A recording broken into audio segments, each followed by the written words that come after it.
Welcome to F007 Channel. Dukung terus F007 Channel dengan like, share, comment, and subscribe.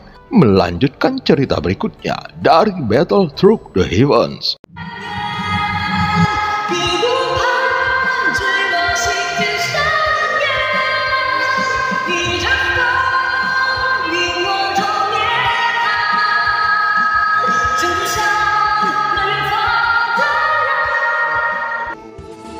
Selamat beraktivitas dan terima kasih atas dukungannya selama ini.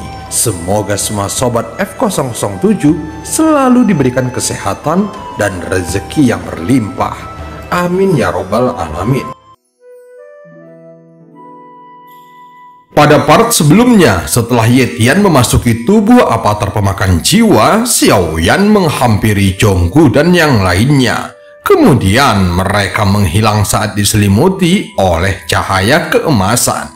Namun saat muncul di luar gerbang kuno, Xiao Yan tidak ada di antara mereka.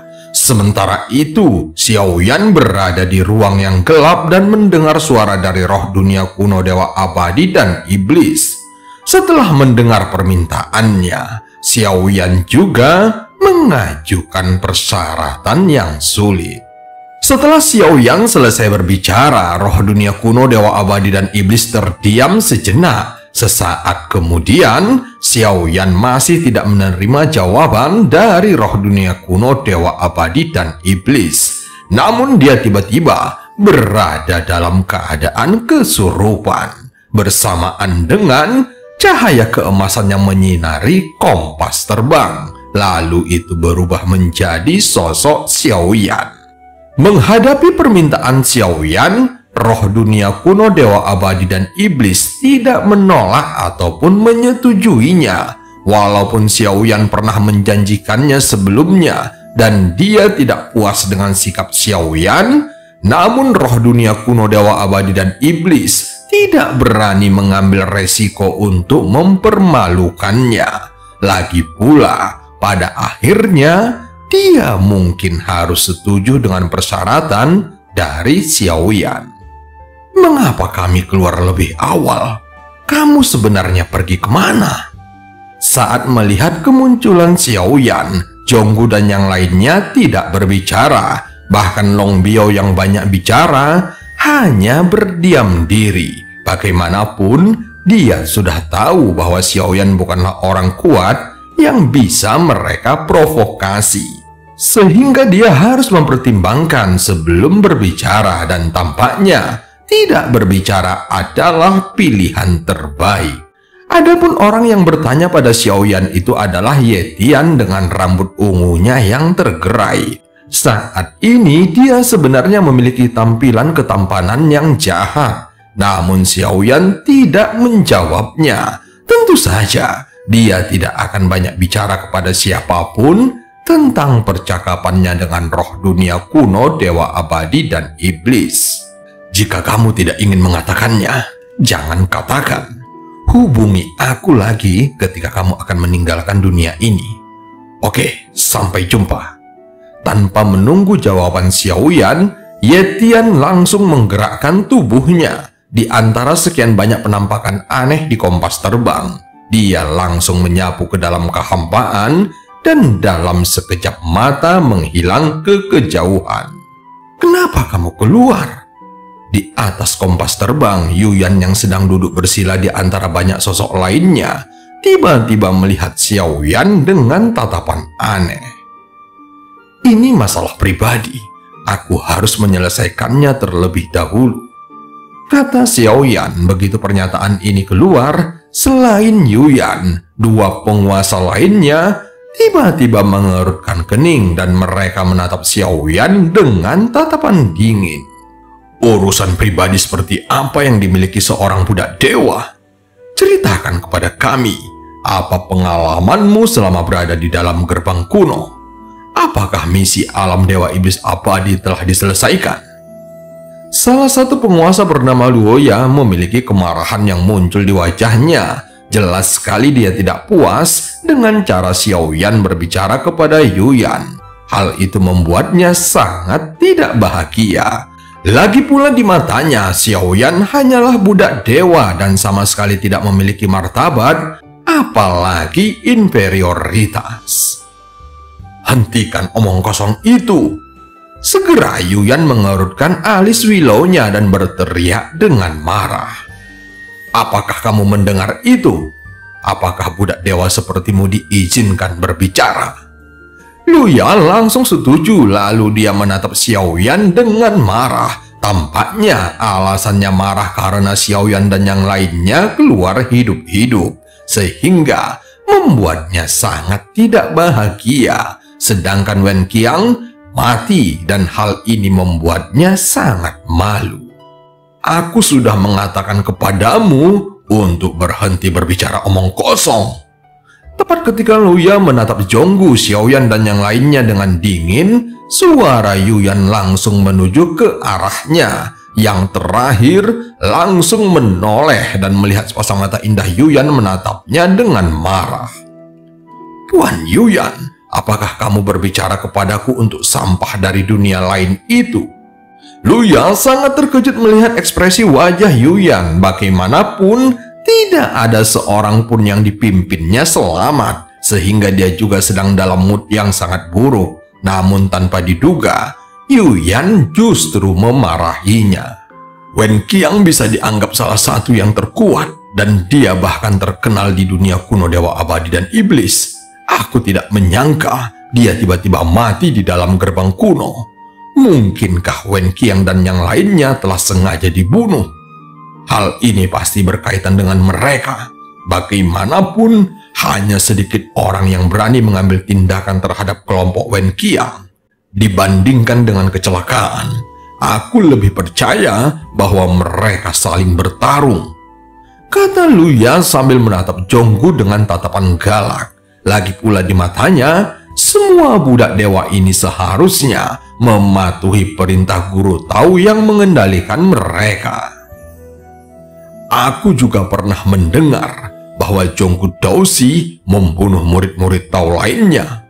Walaupun sebelumnya aku tidak yakin, namun kali ini Zhonggu hanya tersenyum pahit saat mendengar ini. Menghadapi tuduhan Luya, dia tahu bagaimana memposisikan dirinya dengan sangat baik. Dengan tingkat kekuatannya sekarang, maka memberikan penjelasan apapun tidak ada artinya jika dihadapkan pada kekuatan. Jika Luya ingin membunuhnya dan Zhonggu mati, maka alam dewa iblis abadi tidak akan melakukan apapun kepadanya. Bagaimanapun, kematian seorang murid Tao adalah hal yang biasa, sehingga Zhonggu sama sekali tidak berani membantahnya dan hanya diam. Beraninya seorang budak dewa bersikap tidak sopan. Kupikir akan lebih baik jika mengeksekusi mereka semuanya. Kemarahan di hati Luya tidak bisa dibendungnya lagi. Saat ini semuanya dilampiaskan kepada Zhonggu dan lainnya. Tepat ketika dia ingin melanjutkan kata-katanya, tiba-tiba dia merasakan lehernya sesak. Terlihat Yuyan mengeluarkan tangannya dari kejauhan dan meraih lehernya, yang membuat wajahnya langsung memerah. Sudah kukatakan, berhentilah berbicara omong kosong. Yuyan dipenuhi amarah, bahkan Wei Feng di sampingnya menciutkan kepalanya dan tidak berani banyak berbicara. Namun Luya masih tidak menyangka Yuyan akan mengambil tindakan terhadapnya. Amarahnya segera meledak dan ingin melepaskan diri dari kendali Yuyan. Tetapi saat dia hendak menggunakan kekuatannya, dia merasakan krisis kematian yang sangat kuat. Jika kamu ingin mati, coba saja. Setelah suara dingin Yuyan keluar lagi, wajah Luya melembut dan tidak berani melawan. Segera Yuyan melepaskan tangannya. Setelah itu, Luya menghela napas lega, kemudian melihat Yuyan dengan mata ngeri. Tentu saja dia masih teringat perasaan krisis kematian yang kuat tadi, namun dia masih tidak mengerti mengapa Yuyan membela budak dewa ini. Baiklah, pria menyebalkan ini akhirnya telah menutup mulutnya. Apa yang baru saja kamu katakan? Kemana kamu akan pergi? Apakah kamu membutuhkanku untuk menemanimu?" Saat Yuyan melihat Xiaoyan, semua niat membunuh dan kemarahan yang semuanya tercermin di wajahnya langsung menghilang ke udara tipis, digantikan dengan ekspresi wajah yang penuh kegembiraan. Kecepatan mengubah ekspresi wajah ini membuat semua orang di sekitarnya langsung menatap ke arah Xiaoyan, tetapi mereka tidak berani mengatakan apapun. Tentu saja, orang yang paling terkejut adalah Luya dan Wei Feng. Tidak dibutuhkan, ini masalah pribadiku. Namun Xiaoyan menolaknya dengan nada suara yang dingin. Mendengar kata-katanya, bahkan lebih banyak orang yang terkejut. Dia sebenarnya menolak. Luya tercengang melihat adegan yang tidak biasa di depannya ini. Di dunia kuno dewa abadi dan iblis, tidak ada perbedaan antara budak dewa dengan binatang buas. Bahkan terkadang statusnya lebih rendah daripada binatang. Kenapa dia begitu berani menolak? Luya benar-benar tidak mengerti dan secara spontanitas mengeluarkan kata-katanya begitu saja. Segera Yuyan mengangkat tangannya dan menampar wajahnya. Seketika rahangnya patah, giginya hancur, dan itu menyembur keluar dari mulutnya. Sungguh memalukan. Tolong simpan slip giok ini. Jika kamu perlu bantuanku kapan saja, hancurkan slip giok ini dan aku akan segera datang. Yuyan menoleh ke arah Xiaoyan dan tersenyum lagi. Sikapnya sangat berbeda saat melihat Xiaoyan, namun tidak ada yang tahu apa yang sebenarnya terjadi. Xiaoyan tidak menolaknya, dan setelah menerima slip giok, dia mengangguk sedikit dan memasukkannya ke dalam cincinnya. "Bisakah kamu meminjamkanku kompas terbang lainnya?"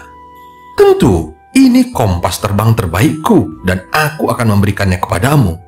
Yuyan segera mengangkat tangannya, kemudian kompas besar di bawahnya tiba-tiba menyusut menjadi seukuran telapak tangan dan bergegas menuju Xiaoyan. Seketika, setiap orang yang kehilangan dukungan kompas terbang tiba-tiba terhuyung-huyung. Sepertinya Yuyan rela memberikan apapun kepada Xiaoyan. Tentu saja orang di sekitarnya merasa bahwa tindakan salah satu penguasa alam dewa iblis abadi yang bermartabat itu di luar akal sehat. Setelah mengungkapkan rasa terima kasih, Xiaoyan segera mengucapkan selamat tinggal. "Jagalah teman-temanku, aku akan datang ke alam dewa iblis abadi lagi." Setelah Xiaoyan selesai berbicara, kekuatan jiwanya diserap ke dalam kompas terbang. Tanpa diduga, Yuyan telah menghapus kesadaran spiritualnya sehingga Xiaoyan bisa langsung menggunakannya. Dan cerita pun berakhir. Sampai ketemu di part selanjutnya.